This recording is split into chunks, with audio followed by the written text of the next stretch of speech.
Hello friends. Regulating act of 1773 के through British parliament ने British East India company को अपने कंट्रोल में लेना शुरू कर दिया था।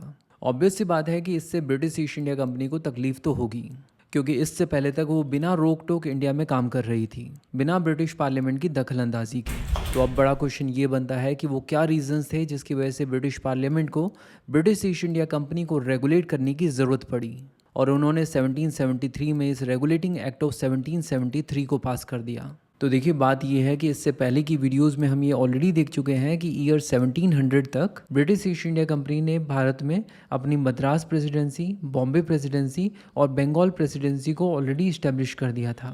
और ये जो पीरियड है 1746 से लेकर 1773 तक का, इस दौरान इन तीनों प्रेसिडेंसीज़ का टेरिटोरियल एरिया बहुत तेज़ी से इंक्रीज़ हुआ।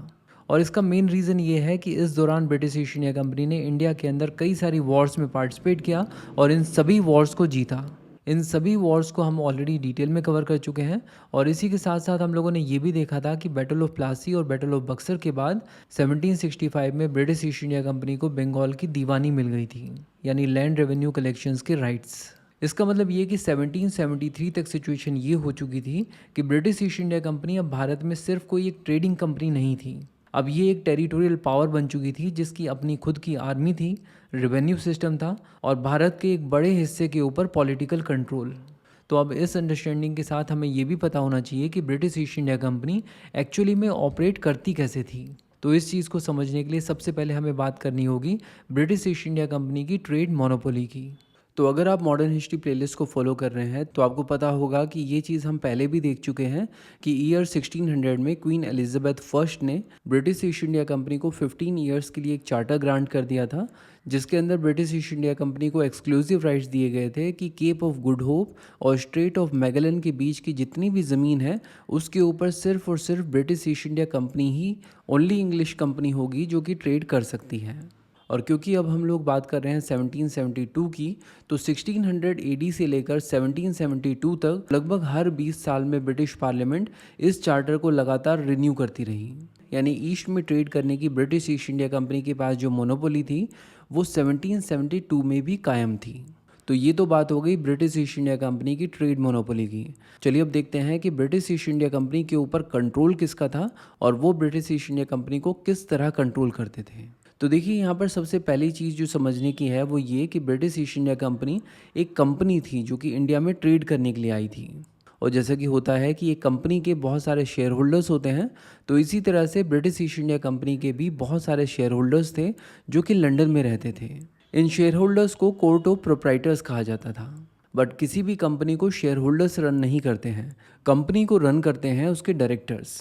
और ब्रिटिश ईस्ट इंडिया कंपनी के अंदर टोटल डायरेक्टर्स की संख्या होती थी 24, और इन सबको मिलाकर कहा जाता था कोर्ट ऑफ डायरेक्टर्स। और ये 24 डायरेक्टर्स कौन होंगे ये डिसाइड होता था इलेक्शन के बेस पर, और इन्हें इलेक्ट करते थे कोर्ट ऑफ प्रोप्राइटर्स। और क्योंकि हम लोग यहाँ पर बात कर रहे हैं ब्रिटिश ईस्ट इंडिया कंपनी की, तो ब्रिटिश ईस्ट इंडिया कंपनी अब सिर्फ कोई ट्रेडिंग कंपनी तो थी नहीं, ये तो अब टेरिटोरियल पावर भी बन चुकी थी। तो इसका मतलब ये कि 1772 आते आते ब्रिटिश ईस्ट इंडिया कंपनी के अंदर जो अफेयर्स थे वो पॉलिटिकल भी थे और कमर्शियल भी। और ब्रिटिश ईस्ट इंडिया कंपनी के इन कमर्शियल और पॉलिटिकल अफेयर्स को डायरेक्ट करने की जिम्मेदारी इन कोर्ट ऑफ डायरेक्टर्स की ही थी। और British East India company Bharat में जो भी रेवेन्यू जनरेट कर रही थी उसके बेस पर प्रॉफिट्स और डिविडेंड्स को डिसाइड करके शेयर होल्डर्स में डिस्ट्रीब्यूट करने की जिम्मेदारी भी कोर्ट ऑफ डायरेक्टर्स की ही थी। तो अब आप ये क्लियरली समझ पा रहे होंगे कि इस कंपनी के ऊपर कंट्रोल किसका था।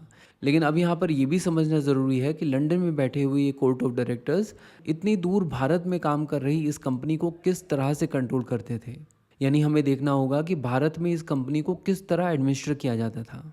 तो इसके लिए क्या किया गया था कि भारत में ब्रिटिश ईस्ट इंडिया कंपनी के एडमिनिस्ट्रेशन के लिए 3 प्रेसिडेंसीज़ बनाई गई थी, और इन तीनों प्रेसिडेंसीज़ को गवर्न करने के लिए कोर्ट ऑफ डायरेक्टर्स ने यहाँ पर एक एक गवर्नर को नियुक्त किया था। और जैसा कि हमने कहा कि ब्रिटिश ईस्ट इंडिया कंपनी के कमर्शियल और पॉलिटिकल अफेयर्स को डायरेक्ट करने की जिम्मेदारी इन कोर्ट ऑफ डायरेक्टर्स की थी, तो इसीलिए जितने भी मेजर डिसीजंस होते थे वो कोर्ट ऑफ डायरेक्टर्स ही लेते थे, और वो डिसीजंस ऑर्डर्स की फॉर्म में इन प्रेसिडेंसीज़ के गवर्नर्स को दे दिए जाते थे। इन ऑर्डर्स को हम लोग कंपनी ऑर्डर्स भी कह सकते हैं, और इन गवर्नर्स का काम होता था अपनी अपनी प्रेसिडेंसीज़ में उन कंपनी ऑर्डर्स को एग्जीक्यूट करना और समय समय पर अपनी प्रेसिडेंसीज से related reports court of directors को लंदन में भेजना। बट प्रॉब्लम ये थी कि उस समय कोई भी इन्फॉर्मेशन अगर लंदन से इंडिया पहुंचानी है या फिर इंडिया से लंदन पहुंचानी है तो एक तरफ की इस इन्फॉर्मेशन ट्रांसफ़र में ही 6 से 9 महीने तक लग जाते थे। तो इस सिचुएशन में क्या होता था कि ये गवर्नर्स लगभग इंडिपेंडेंटली ही काम कर रहे होते थे। इन्हें अपने डिसीजंस खुद ही लेने पड़ते थे, क्योंकि इंडिया में जिस तरह की सिचुएशंस को ये डील कर रहे थे, खासकर वॉर्स या अलाइंसेस की, इस तरह की सिचुएशन के लिए 6 से 9 महीने वेट नहीं किया जा सकता था। तो ये थी सिचुएशन उस समय की ब्रिटिश ईस्ट इंडिया कंपनी के एडमिनिस्ट्रेशन की। अगर इसके बाद बात की जाए सेंट्रल लेवल पर लॉ मेकिंग की, तो देखिए उस समय ऐसी तो कोई व्यवस्था थी नहीं, क्योंकि आप देख सकते हैं कि यहाँ पर किसी भी तरह की कोई सेंट्रल लेवल अथॉरिटी है ही नहीं। यहाँ पर 3 डिफरेंट प्रेसिडेंसीज़ हैं जिन्हें आप 3 डिफरेंट प्रोविंसेस के रूप में देख सकते हैं, और यहाँ पर ब्रिटिश ईस्ट इंडिया कंपनी की तरफ से कोई भी सेंट्रल अथॉरिटी नहीं है। इसका मतलब ये कि इंडिया के अंदर किसी के पास भी ये पावर नहीं है कि वो इस तरह का कोई डिसीज़न ले सके कि तीनों प्रेसिडेंसीज़ में वो डिसीज़न लागू हो। तो चलो मान लिया कि उस समय किसी के पास भी अथॉरिटी नहीं थी कि वो सेंट्रल लेवल पर डिसीज़न ले सके, लेकिन प्रेसिडेंसी लेवल पर किस तरह से डिसीज़न लिए जाते थे, चलिए ये देखते हैं। तो देखिए उस समय हर एक प्रेसिडेंसी के अंदर गवर्नर के अलावा कुछ मेंबर्स एग्जीक्यूटिव काउंसिल में हुआ करते थे। इनकी संख्या 2 से 8 के बीच में होती थी, और हर एक प्रेसिडेंसी के अंदर जो भी डिसीज़न लिया जाता था वो डिसीज़न ये गवर्नर अपनी इस एग्जीक्यूटिव काउंसिल के साथ मिलकर लेता था। इस सिस्टम को कहा जाता था गवर्नर इन काउंसिल। लेकिन इस सिस्टम में प्रॉब्लम ये थी कि डिसीजन मेकिंग के अंदर एग्जीक्यूटिव काउंसिल के मेंबर्स का जो रोल था वो सिर्फ एडवाइजरी ही हुआ करता था, और वो इसलिए क्योंकि यहाँ पर डिसीजन मेकिंग से रिलेटेड कोई फिक्स रूल्स नहीं थे। और इसीलिए इन गवर्नर इन काउंसिल सिस्टम के अंदर हर एक प्रेसिडेंसी के अंदर जो गवर्नर होते थे वो अपने डिसीजन ऑटोक्रेटिकली ही लिया करते थे। तो ये थी सिचुएशन उस समय प्रोविंशियल लेवल पर डिसीजन मेकिंग की। चलिए अब देखते हैं कि उस समय ब्रिटिश ईस्ट इंडिया कंपनी के पास रेवेन्यू सोर्सेज क्या क्या थे, यानी हम देखेंगे कि उस समय वो भारत में किस किस तरह से रेवेन्यू जनरेट कर रहे थे। तो ये तो हम ऑलरेडी देख चुके हैं कि उनके पास ईस्ट में ट्रेड करने की मोनोपोली थी, तो इसीलिए वो कई सारी चीज़ें जैसे टी, सॉल्ट, ओपियम, इंडिगो और टेक्सटाइल्स में ट्रेड करके काफ़ी ज़्यादा मुनाफा कमा रहे थे। इसके अलावा भारत के अंदर जितने भी टेरिटोरियल एरिया के अंदर उनका कंट्रोल था, उन एरियाज से अगर किसी भी ट्रेडर को पास होना होता था तो उसे कस्टम ड्यूटीज़ पे करनी होती थी। ये भी ब्रिटिश ईस्ट इंडिया कंपनी का एक रेवेन्यू सोर्स था। और इन सभी सोर्सेज से भी बड़ा source British East India company को बैटल ऑफ बक्सर के बाद मिला, जब उन्हें बंगाल के दीवानी राइट्स मिल गए थे, यानी बंगाल का लैंड रेवेन्यू कलेक्शन। इसके अलावा ब्रिटिश ईस्ट इंडिया कंपनी के ऑफिसर्स भारत से प्राइवेट गिफ्ट्स और इलीगल अर्निंग्स तो कर ही रहे थे। तो ये थे ब्रिटिश ईस्ट इंडिया कंपनी के रेवेन्यू सोर्सेज। बट हुआ क्या कि 1765 में जब ब्रिटिश ईस्ट इंडिया कंपनी को बंगाल की दीवानी मिली तो ब्रिटिश पार्लियामेंट के अंदर इस चीज़ के ऊपर चर्चा होने लगी कि अब British East India company Bharat में अब सिर्फ कोई ट्रेड नहीं कर रही है, वो एक टेरिटोरियल पावर बन रही है, और ऐसे में ब्रिटिश पार्लियामेंट का ब्रिटिश ईस्ट इंडिया कंपनी के ऊपर कुछ कंट्रोल तो होना ही चाहिए। और इसी के चलते 1767 में ब्रिटिश पार्लियामेंट ने यह ऐलान किया कि अगर British East India company Bharat में अपने टेरिटोरियल पोजीशन से रेवेन्यू जनरेट करते रहना चाहती है तो ब्रिटिश ईस्ट इंडिया कंपनी को हर साल ब्रिटिश गवर्नमेंट को 4 लाख पाउंड ट्रिब्यूट की फॉर्म में हर साल देना होगा। ऑब्वियस सी बात है कि ब्रिटिश ईस्ट इंडिया कंपनी को ब्रिटिश पार्लियामेंट की इस बात को मानना पड़ा, और इसके बाद से 4 लाख पाउंड हर साल उसे ब्रिटिश गवर्नमेंट को देने पड़े। लेकिन अचानक से एक प्रॉब्लम ये हुई कि 1772 में ब्रिटिश ईस्ट इंडिया कंपनी की फाइनेंशियल हालत काफ़ी ज़्यादा ख़राब हो गई, और ब्रिटिश ईस्ट इंडिया कंपनी को वो ये 4 लाख पाउंड्स नहीं दे पाई।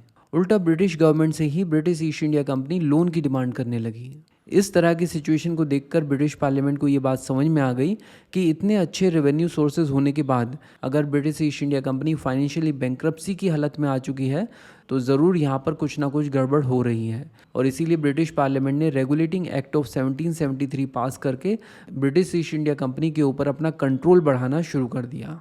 तो अब इस अंडरस्टैंडिंग के साथ नेक्स्ट वीडियो में ये देखना बहुत ज़्यादा इंटरेस्टिंग होगा कि 1773 के इस रेगुलेटिंग एक्ट आ जाने के बाद ब्रिटिश ईस्ट इंडिया कंपनी की monopoly, control of company, administration, decision making और रेवेन्यू में ब्रिटिश पार्लियामेंट किस तरह से इंटरफेयर करेगी। यूपीएससी के लिए इंडिया की हिस्ट्री, इंडियन पॉलिटी और इंडियन इकोनॉमी को डिटेल में कवर करने के लिए बुक्सतावा की प्लेलिस्ट को फॉलो कीजिए। Thank you so much for watching and supporting बुक्सतावा।